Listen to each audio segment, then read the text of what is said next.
The day Dirk Yeller came to town. The day Dirk Yeller came to town, the wind curled its lip, cattle quit lowing, and tumbleweeds stopped tumbling along. Townsfolk whispered, "He starts stampedes. He holds up trains. He's trouble." But I reckon Dirk Yeller had come at a good time, 'cause I just hit a home run through a window. Pa always said, "Sam, you're a world of trouble, and curious as a tomcat." So when Dirk Yeller tromped into the post office, I dropped my broom to follow. "I'm looking for something," the outlaw growled, "to take away my cat scratch fever." His fingers were a-itchin' and a-twitchin'. The postmaster backed away, but I wasn't worried. Sometimes I was fidgety too. The postmaster stammered, "To try some calming elixir from the general store." At the general store, merchandise went a-flyin'. "I'm looking for something," Dirk Yeller said, "to keep a coyote from baying at the moon." Mrs. Peterson drew her children close. "Have mercy!" But I wasn't scared. Sometimes I felt a little wild, too. Why, just yesterday I dropped a toad down the back of Emma Peterson's dress. Mrs. Peterson trembled. "Try those live traps over at the trading post." I skedaddled, too. At the trading post, rakes and shovels clattered. "I'm fixin' to find something," said Dirk, "to keep jumpin' beans from jumpin'." Like Dirk Yeller, sometimes I was jumpy too. Shorty wiped his brow. "I know nothing about jumping beans, but maybe you'd like some new boots." Dirk Yeller shook his head. "Well, go try the saloon." At the saloon, Dirk's fingers were a-itchin' and a-twitchin'. His eyes were train tunnel dark. "Must be something here," he boomed, "to keep rattlesnakes from rattlin'." Customers darted for safety. But clear as well water, Dirk Yeller just couldn't sit still. "What you need," said Swaggerin' Sal, "is a nice cup of hot coffee. Try the jailhouse." Dirk Yeller stomped out. At the jailhouse, Dirk Yeller warned, "I'm itchin' for something, and I won't stop until I find what I'm looking for." "We're peace-lovin' folk," said the sheriff, "and I'm serving you notice. Ride your horse out of town before sundown." Dirk Yeller gulped the sheriff's coffee and then left with a slam. The sheriff spotted me.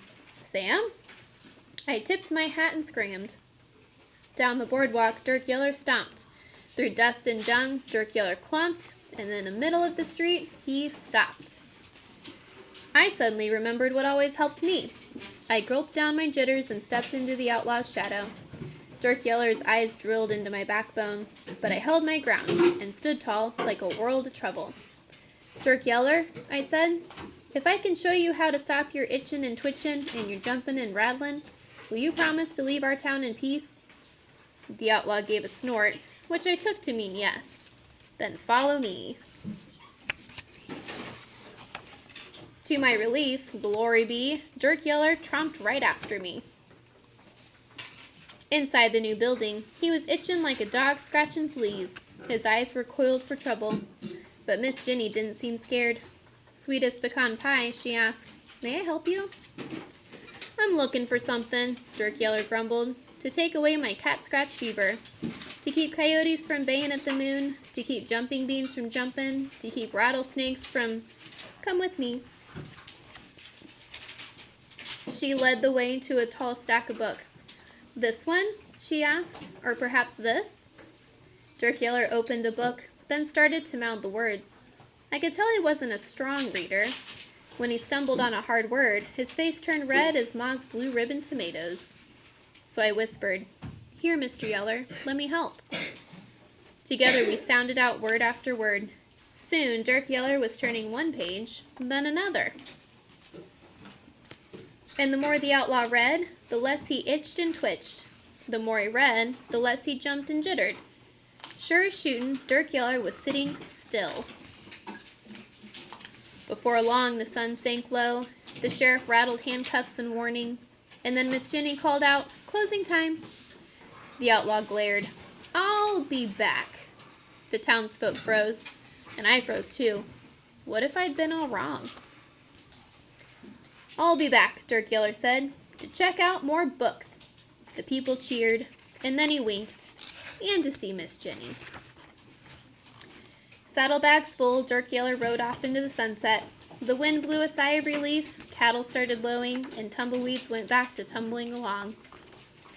And ever since, the library has become the busiest place in town, especially for folks with curious, restless minds like Dirk Yeller and me.